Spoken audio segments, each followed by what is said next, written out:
I want to talk a little bit more about this idea of unequal exchange and to extend it out a little bit so we get a slightly clearer sense of what economic structuralism is saying about the world.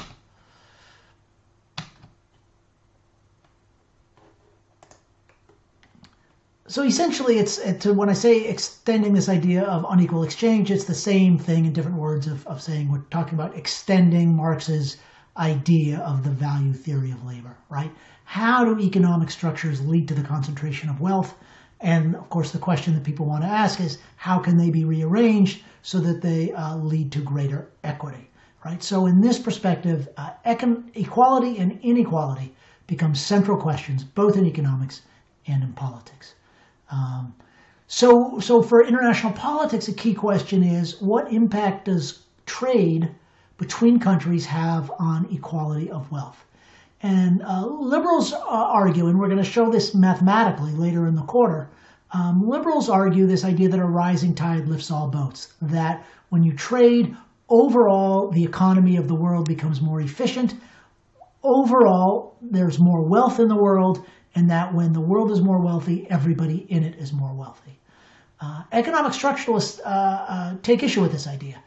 They argue that in a global capitalist economy, we can't assume that trade, even if it increases wealth, will make everybody wealthier at the same pace, right? They want to ask the question, again, how do the gains from trade get divided? And they are skeptical that they will be divided equally. And in fact, they will look at all kinds of ways that they say trade makes it easier for capitalists to essentially force lower wages onto labor. Think about arguments about how international trade allows folks who own factories to threaten workers that if they don't, accept lower wages, their jobs will be moved overseas, and so on. That's the kind of thing that economic structuralists focus in on. A separate issue is an idea that's known as the declining terms of trade, and it essentially asks about what happens to commodity exporters over time, or exporters of raw materials. And the simple idea is that as technology moves forward, and this is almost the definition of technology, is that it takes less of a raw material to produce something of value. Less in the sense that you've got a more efficient process and you need less of the material, less in the sense of, if you're talking about energy, you use energy more efficiently, or even in the sense of technology, that it just doesn't, that a lot of goods aren't about the material stuff in them anymore. So the idea is that over time, the prices of raw materials go down relative to finished goods, right? So think about the value of steel in a car in 1920 as opposed to 2020. And the argument is that you have to export a lot more steel to buy a car now than you did in 2020. That's the argument anyhow. So a key point then is whoever controls manufacturing in the long term has an advantage over the raw material producers, because in the long run, the things that the manufacturers produce are getting relatively more expensive, and the things that the raw materials producers are producing are getting less expensive. So in this view, free trade is naturally, again, going to tend to spread gaps in wealth. Now, I should point out that we're in an economy now where even manufacturing seems to be old-fashioned, and a lot of things don't really have any raw materials in them at all, and we need to think about that. So let's talk about this, right? Spotify.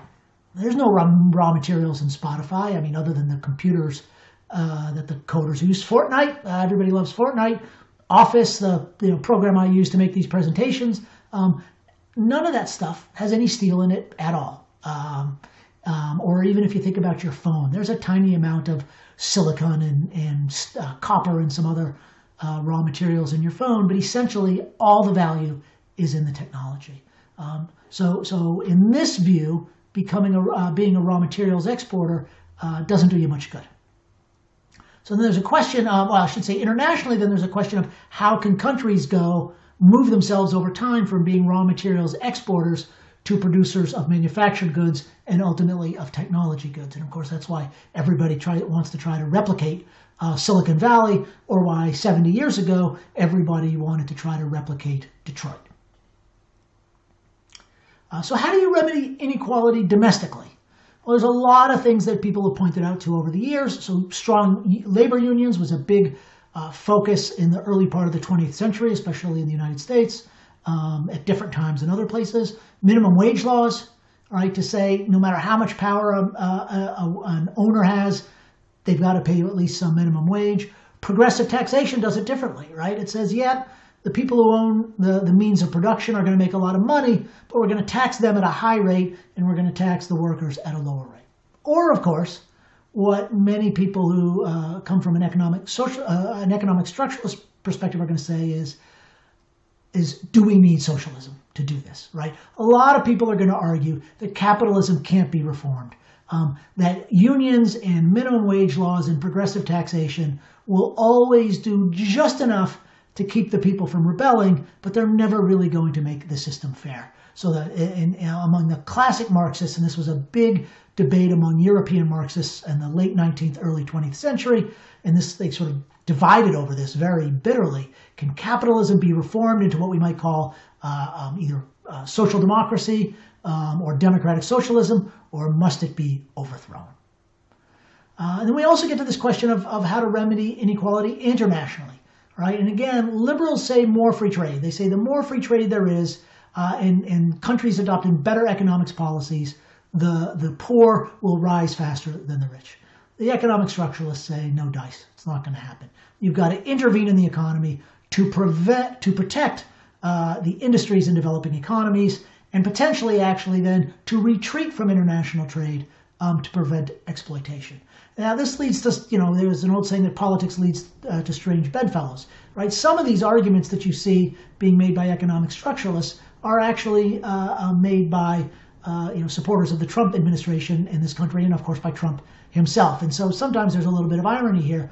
But one of the points that we get out of this is that a lot of Marxist ideas have really been adopted into mainstream policy thinking. So the question that underlies all this, and we haven't really talked about if we think about different ways of arranging economics, is how much inequality is okay? That's a tough question to ask, but I think that underlies a lot of the different ways in people answer some of the other questions.